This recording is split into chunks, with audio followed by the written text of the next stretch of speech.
हमारे इस YouTube channel के सेगमेंट फास्ट न्यूज में आप तमाम का इस्तकबाल है। इस वीडियो में आप देख सकते हैं कमेंटों में बहुत ज्यादा खबरें। तो आइए शुरू करते हैं वीडियो को और देखते हैं आज की ताजा तरीन खबरें। रजब का चांद नजर आ गया, अल्हम्दुलिल्लाह। रुयत हिलाल कमेटी हैदराबाद दक्कन की इत्तला के मुताबिक आज माह रजबुल मुरज्जब का चांद नजर आ गया। फर्स्ट रजबुल मुरज्जब 1445 हिजरी कल 13 जनवरी 2024 बरोज़ हफ्ता को है और इंशाअल्लाह शब मेराज बरोज़ चहारशंबा 7 फरवरी 2024 को होगी। हैदराबाद के मल्लापल्ली से लापता लड़की की नाश झुलसी हुई हालत में मोइनाबाद से दस्तयाब। गुमशुदगी की शिकायत दर्ज न करने पर हबीबनगर पुलिस स्टेशन के पास एहतजाज। मोइनाबाद पुलिस को झुलसी हुई हालत में दस्तयाब नाश की शनाख्त हो गई है। 8 जनवरी को 22 साल लड़की की नाश मुश्तबा हालत में झुलसी हुई हालत में मौजा बाकारा में दस्तयाब हुई थी। नाश को शनाख्त और पोस्टमार्टम के लिए उस्मानिया जनरल हॉस्पिटल के मुर्दाखाने में महफूज करवा दिया गया था। आज नाश की शनाख्त 22 साल तहसीन बेगम के तौर पर की गई है, जो हबीबनगर पुलिस स्टेशन के हुदूद में रहने वाली बताई गई है। नाश की शनाख्त होते ही उनके रिश्तेदारों ने पुलिस स्टेशन के पास पहुंचकर शदीद एहतजाज किया। लड़की के भाई ने बताया कि गुमशुदगी की शिकायत दर्ज करवाने के लिए पुलिस स्टेशन पहुंचने पर इन्हें झिड़क कर वहां से भिजवा दिया गया। इत्तला मिलते ही जनाब माजिद हुसैन रुकन असम्बली मजलिस इत्तेहादुल मुस्लिमीन ने मतूफी के रिश्तेदारों के साथ डीसीपी साई चैतन्या से मुलाकात करके इन्हें तफसीलात से वाकिफ करवाया और जिम्मेदारों के खिलाफ सख्त कार्रवाई करने का मुतालबा किया। इत्तला मिली है कि गुमशुदगी की शिकायत दर्ज करने में लापरवाही पर हबीबनगर पुलिस स्टेशन के एक सब इंस्पेक्टर को मुअत्तल कर दिया गया। कांग्रेस पार्टी की जानिब से बारगाह हज़रत ख्वाजा मोइनुद्दीन चिश्ती अजमेरी रहमतुल्लाह अलैह के लिए खुसूसी गिलाफ की रवानगी। कांग्रेस पार्टी की जानिब से बारगाह हज़रत ख्वाजा मोइनुद्दीन चिश्ती अजमेरी रहमतुल्लाह अलैह के लिए खुसूसी गिलाफ रवाना किया गया। तेलंगाना उमूर के इंचार्ज मानिकराव ठाकरे ने गांधी भवन में गिलाफ मुबारक को कांग्रेस के अखिलती कायदीन के हवाले किया ताकि इसे उर्स शरीफ के मौके पर पेश किया जा सके। सदर प्रदेश कांग्रेस रेवंत रेड्डी, सेक्रेटरी AICC नदीम जावेद, साबिक CLP leader Mohammed Ali Shabbir, CLP कायद भट्टी विक्रमार्का, रुकन parliament Uttam Kumar Reddy, Hyderabad district Congress committee के सदर समीर वलीउल्लाह, तर्जुमान प्रदेश कांग्रेस सैयद निजामुद्दीन और दीगर अखिलती कायदीन इस मौके पर मौजूद थे।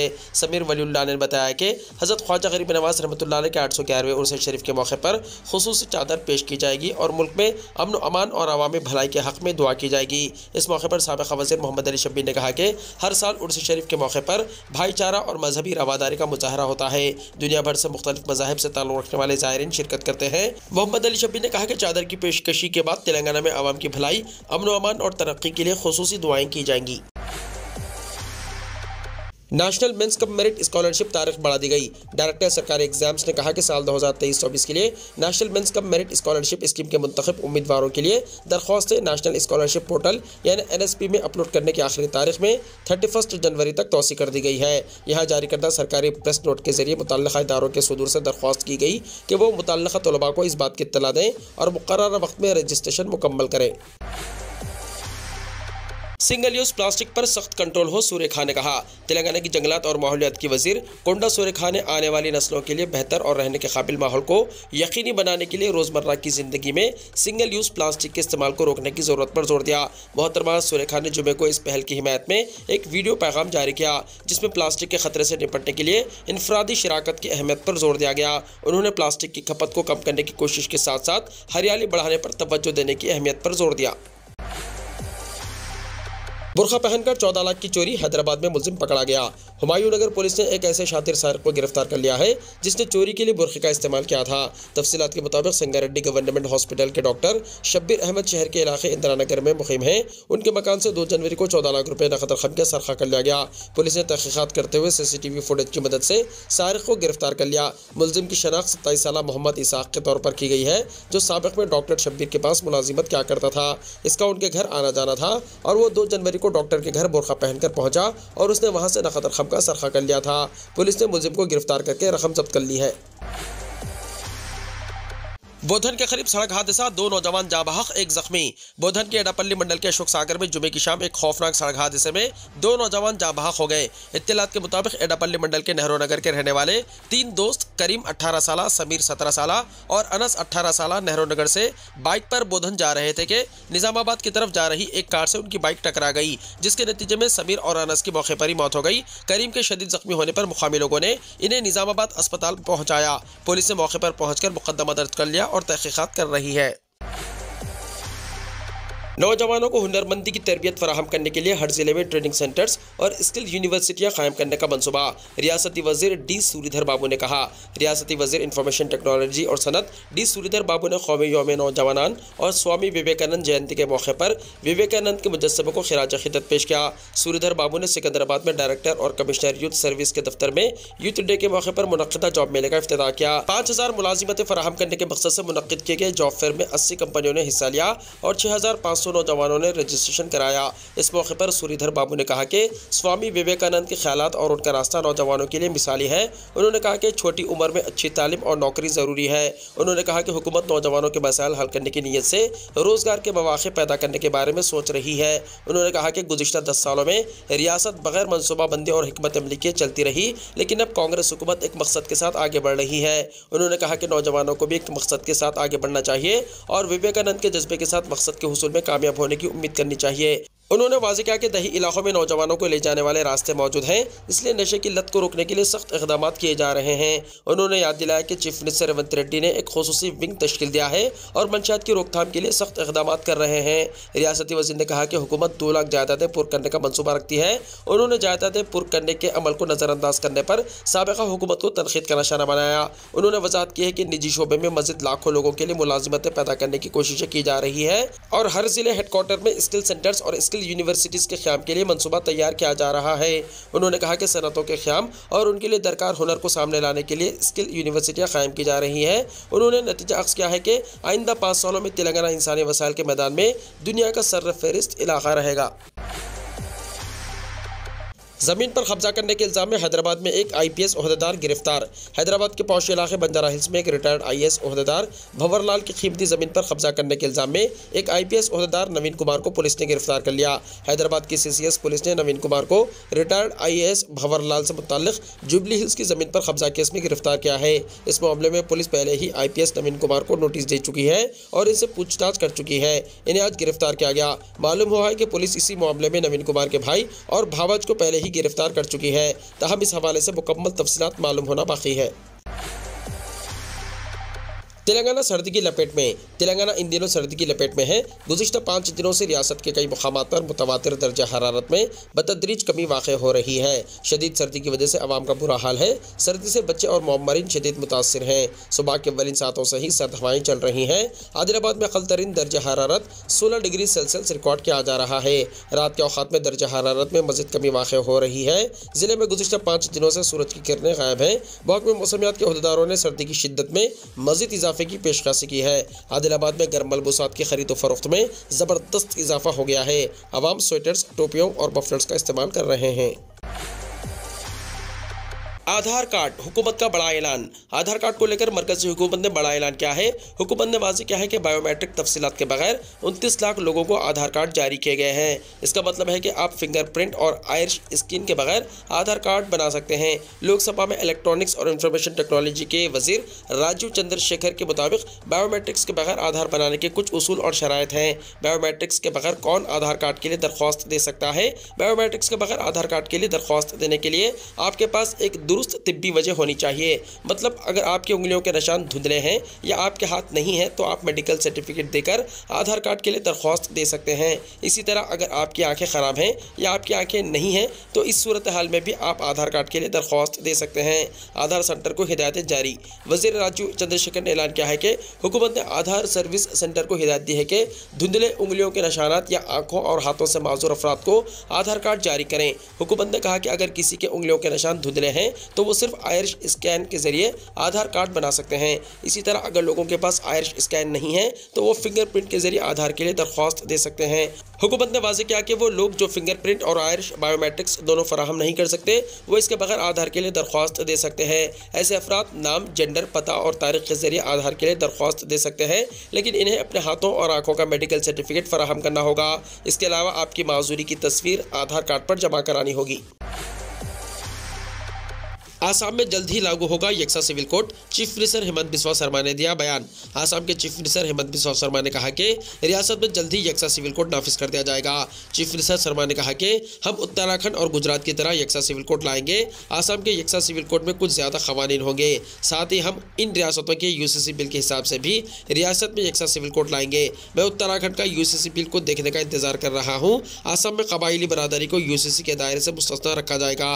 इससे पहले हेमंत बिस्वा शर्मा ने रियासती बीजेपी एग्जीक्यूटिव के इजलास से खिताब किया, जिसमें उन्होंने कहा कि हम इस दिन का इंतजार कर रहे हैं जब उत्तराखंड और गुजरात के बाद आसाम ऐसी रियासत बनेगी जो यक्सा सिविल कोड को नाफिज करेगी। कांग्रेस ने कहा बीजेपी ने भगवान राम की प्राण प्रतिष्ठा को सियासी बना दिया। कांग्रेस ने भारतीय जनता पार्टी पर राम मंदिर प्राण प्रतिष्ठा प्रोग्राम को सियासी प्रोग्राम बनाने का इल्जाम लगाया। पार्टी ने कहा कि शंकराचार्य ने भी इस तकरीब की मुखालिफत का इजहार किया है।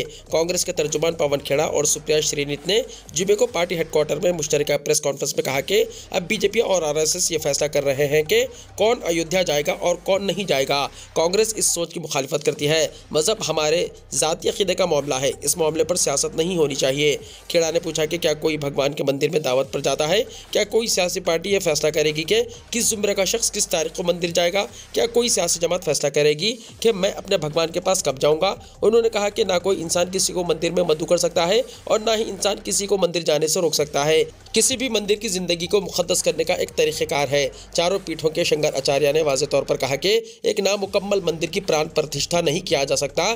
ऐसे में अगर ये प्रोग्राम मजहबी नहीं तो सियासी प्रोग्राम है। हम ये बर्दाश्त नहीं करेंगे कि किसी सियासी जमात के कारकुन किसी सियासी प्रोग्राम में मेरे और मेरे भगवान के दरमियान दरमियानी का काम करें। सुप्रिया श्रीनीत ने कहा हमने सिर्फ 22 जनवरी को प्रोग्राम में जाने से इनकार किया है। कांग्रेस जाती अकीदे को सबसे ऊपर मानती है। हम मंदिरों, मस्जिदों, गुरुद्वारों, गिरजाघरों में गए हैं और जाते रहेंगे। उत्तर प्रदेश कांग्रेस कमेटी के रहनुमा जनरल सेक्रेटरी इंचार्ज के साथ 15 जनवरी को अयोध्या का दौरा करने वाले हैं। सहो मत डरो मत, कांग्रेस ने भारत जोड़ो न्याय यात्रा शुरू होने से पहले तराना किया जारी। कांग्रेस के साबिक सदर राहुल गांधी की क़यादत में भारत जोड़ो न्याय यात्रा आइंदा 14 जनवरी को मणिपुर से शुरू होगी, जो कि 20 मार्च को मुंबई पहुंचकर अख्ताम को पहुंचेगी।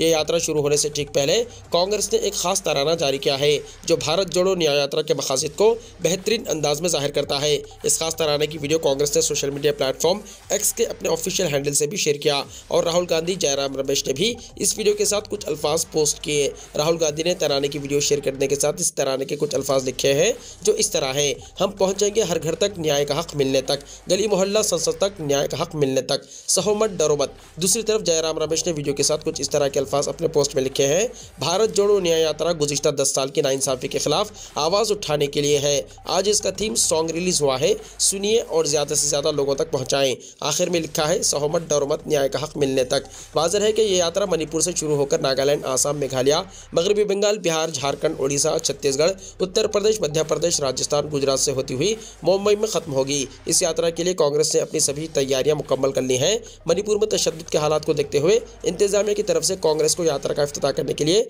मशरूत इजाज़त दी गई है। हिंदुस्तान का सबसे तवील पुल, पीएम नरेंद्र मोदी ने आज अटल सेतु का किया इफ्तिताह। मुंबई को मिलेगी राहत। मुंबई के लोगों के लिए आज एक अच्छी खबर है। वज़ीर आज़म नरेंद्र मोदी ने आज अटल सेतु का इफ्तिताह किया। पीएम मोदी ने दिसंबर 2016 में इस पुल का संग बुनियाद रखा था। अटल सेतु हिंदुस्तान का सबसे लंबा पुल है और मुल्क का सबसे लंबा समंदरी पुल भी है। ये पुल तकरीबन 21.8 किलोमीटर तवील और 6 लेन वाला पुल है, जिसकी लंबाई समंदर पर तकरीबन 16.5 किलोमीटर और ज़मीन पर तकरीबन 5.5 किलोमीटर है। ये पुल मुल्क की मालियाती राजधानी मुंबई के लिए एक नई लाइफलाइन बन जाएगा, जबकि ये इंफ्रास्ट्रक्चर के मैदान में हिंदुस्तान की तरक्की की एक नई मिसाल है। ये मुंबई बैनुल-अक़वामी हवाई अड्डे और नवी मुंबई बैनुल-अक़वामी हवाई अड्डे को बराह रास्त राब्ता फराहम करेगा और मुंबई से पुणे, गोवा और जनूबी हिंदुस्तान के सफ़र के वक्त को भी कम करेगा। बयान में कहा गया है कि इससे मुंबई पोर्ट और जवाहरलाल नेहरू पोर्ट के दरमियान राब्ते में भी बेहतरी आएगी। एहलकार ने बताया कि मुसाफिर कार्ड से एक तरफा टूल 250 रुपये होगा, जबकि वापसी के सफ़र के साथ साथ रोज़ाना और अक्सर मुसाफिरों की फ़ीस मुख्तलिफ होगी। 3 से ज़्यादा बच्चे होने पर सरकारी स्कीमों का फ़ायदा नहीं मिलेगा, आसाम की बीजेपी हुकूमत का ऐलान। आसाम की बीजेपी हुकूमत ने ऐलान किया है कि अगर ख़वातीन के 3 से ज़्यादा बच्चे हों तो इन्हें सरकारी स्कीमों का फ़ायदा नहीं मिलेगा। रियासती वज़ीर आला हेमंत बिस्वा शर्मा ने गुवाहाटी में ख़वातीन के लिए महिला एंटरप्रेन्योरशिप अछोनी स्कीम का आगाज़ किया है, जिसके लिए कुछ शराइत आयद की गई हैं। शराइत के मुताबिक जिन खवातीन के 3 से ज़्यादा बच्चे हैं इन्हें इस स्कीम का फ़ायदा नहीं मिलेगा। वज़ीर आला सरमा ने स्कीम के बारे में जानकारी दी। उन्होंने बताया कि स्कीम के तहत रियासत में सेल्फ हेल्प ग्रुप्स के 39 लाख खवातीन को 3 सालों के अंदर 3 मरहलों में इस स्कीम के तहत कारोबार करने के लिए कुछ शराइत के साथ माली इमदाद दी जाएगी। इसके लिए 145 कारोबारी मॉडल्स की निशानदही करके इनका इंतखाब किया गया है। रियासती हुकूमत की तरफ से दही खवातीन कारोबारियों के लिए शुरू की गई इस स्कीम के लिए कुछ शराइत आयद की गई हैं। इसमें एक औरत के बच्चों की तादाद की हद भी शामिल है। शराइत के मुताबिक अगर जनरल और OBC ज़ुमरे की खवातीन इस स्कीम का फ़ायदा उठाना चाहती है तो उनके 3 से ज़्यादा बच्चे नहीं होने चाहिए। वहीं दर्ज फहरिस्त कबाइल यानी ST और दर्ज फहरिस्त ज़ात यानी SC खवातीन के लिए यह हद 4 बच्चों की है। आसाम के चीफ मिनिस्टर हेमंत बिस्वा शर्मा ने जुमेरात को चीफ मिनिस्टर वुमेन एंटरप्रेन्योरशिप को मुहिम का ऐलान किया। एंटीबायोटिक्स से मुताल्लिक़ 5 संगीन बातें। हर एक के जिस्म में बैक्टीरिया और वायरस होते हैं। अच्छे बैक्टीरिया हमें सेहतमंद रखते हैं, जबकि वायरस हमें बीमार करते हैं। ऐसी सूरत हाल में वायरल इन्फेक्शन के इलाज के लिए एंटीबायोटिक्स या एंटीबैक्टीरियल अद्वियात दी जाती हैं। ताहम बाज़ औक़ात लोग दूसरे इन्फेक्शन जैसे सर्दी, पेट में इन्फेक्शन या फ्लू के लिए खुद भी एंटीबायोटिक्स लेते हैं। सूरत हाल यह है कि गले की खारिश का इलाज भी एंटीबायोटिक्स से किया जा रहा है। मुख्तलिफ ममालिक के माहिरीन ने पाया है कि लोग ज़रूरत ना होने के बावजूद हर बीमारी के लिए एंटीबायोटिक्स लेते हैं। ये वाकई तशवीशनाक है, क्योंकि जो मरीज़ नॉर्मल एंटीबायोटिक्स ले रहा है इसमें AMR बढ़ रहा है। इसे एंटी माइक्रोबियल रेजिस्टेंस कहा जाता है। फिलहाल AMR आलमी सेहत का मसला बनी हुई है। अगर आप भी हर बीमारी के लिए एंटीबायोटिक्स लेते हैं तो पहले यहाँ दी गई अहम बातों को जहन में रखें। क्या एंटीबायोटिक्स महफूज है? डॉक्टर कहते हैं कि अगर एंटीबायोटिक्स को ज़रूरत के बगैर लिया जाए तो ये नुकसान का बाइस बन सकती है। लिहाजा एंटीबायोटिक्स लेने से पहले आपको डॉक्टर से मशवरा करना चाहिए। मुसलसल एंटीबायोटिक्स लेने से कई इसहाल, चक्कर आना, जिल्द पर खारिश और बीमारी भी हो सकती है। अगर हम इसके संगीन मुज़िर असरात को देखें तो सबसे ज़्यादा गुर्दे मुतासिर होते हैं। एंटीबायोटिक्स का कोर्स मुकम्मल करें। ज़्यादातर लोग बीमारी के ठीक होते ही एंटीबायोटिक्स लेना छोड़ देते हैं। ये भी कई बार देखा गया है कि ऐसी अलामत ज़ाहिर होने पर मरीज़ बाकी गोलियां बचाकर खुद दवा शुरू कर देते हैं। लेकिन ये मशवरा दिया जाता है कि जिन मरीज़ों को एंटीबायोटिक्स दी गई है इन्हें कभी भी एंटीबायोटिक्स इलाज को दरमियान में नहीं रोकना चाहिए और कोर्स मुकम्मल करना चाहिए। अफगानिस्तान में 24 घंटों में दूसरी बार ज़मीन लरज़ गई। 4.3 शिद्दत का ज़लज़ला। अफगानिस्तान में आज जुमे को फिर ज़लज़ले के झटके महसूस किए गए। अफगान सरजमीन 24 घंटों में दूसरी बार ज़लज़ले से लरज़ उठी। रेक्टर स्केल पर ज़लज़ले की शिद्दत 4.3 बताई गई है। ये ज़लज़ला ज़मीन से 17 किलोमीटर की गहराई में था। अफगानिस्तान में जुमेरात को भी ज़लज़ले के शदीद झटके महसूस किए गए। इसका असर हिंदुस्तान और पाकिस्तान तक रहा। पाकिस्तान में लाहौर, इस्लामाबाद जैसे शहरों में ज़लज़ले के झटके महसूस किए गए। हिंदुस्तान की बात करें तो दिल्ली, NCR समेत शुमाली हिंदुस्तान में ज़मीन के झटके महसूस गए। नेशनल सेंटर फॉर सेस्मोलॉजी के मुताबिक रेक्टर स्केल पर इसकी शिद्दत 6.1 नापी गई। ज़लज़ले का मरकज़ अफगानिस्तान में ज़मीन से 220 किलोमीटर की गहराई में था। जापान ने शुमाली कोरिया पर नज़र रखने के लिए रॉकेट लॉन्च किया। जापान ने शुमाली कोरिया की फौजी सरगर्मियों पर नज़र रखने और कुदरती आफात के रद्द-ए-अमल को बेहतर बनाने के अपने मिशन पर जुमे को एक H-2A रॉकेट लॉन्च किया, जिसमें सरकारी इंटेलिजेंस जमा करने वाला सैटेलाइट था। ये मालूमात मुकामी अखबार जापान टुडे की रिपोर्ट में दी गई है। जापान टुडे की रिपोर्ट के मुताबिक इसे मित्सुबिशी हेवी इंडस्ट्रीज लिमिटेड ने शुरू किया था। ये टोक्यो पर जासूसी की कोशिश के एक हिस्से के तौर पर ऑप्टिकल कोगा को 8 सैटेलाइट लेकर जुनूब मगरबी जापान के तिगाशिमा खलाई मरकज़ से रवाना हुआ। ये सैटेलाइट ख़राब मौसम में भी तस्वीर ले सकता है। जापान ने 1988 में शुमाली कोरिया के एक मिसाइल के जापान के ऊपर से परवास करने के बाद इंटेलिजेंस इकट्ठा करने का सैटेलाइट प्रोग्राम शुरू किया। इसका मकसद 10 सैटेलाइट्स का एक नेटवर्क कायम करना है ताकि मुमकिन मिसाइल लॉन्चों का पता लगाया जा सके और इसे पेशगी वार्निंग फराहम की जा सके। जापान टुडे के मुताबिक अगर ये लॉन्च सैटेलाइट को अपने मतलूबा मदार में रखता है तो ये इसका 42वां कामयाब लॉन्च होगा। इससे H-2A की कामयाबी की शरह 97.9% तक बढ़ जाएगी। वीडियो को लाइक शेयर कीजिए और हमारे इस YouTube चैनल को सब्सक्राइब करते हुए इसके बेल आइकॉन को भी प्रेस कर लीजिए ताकि ऐसी ही ताज़ा तरीन खबरें आइंदा भी आपको मिलती रहें।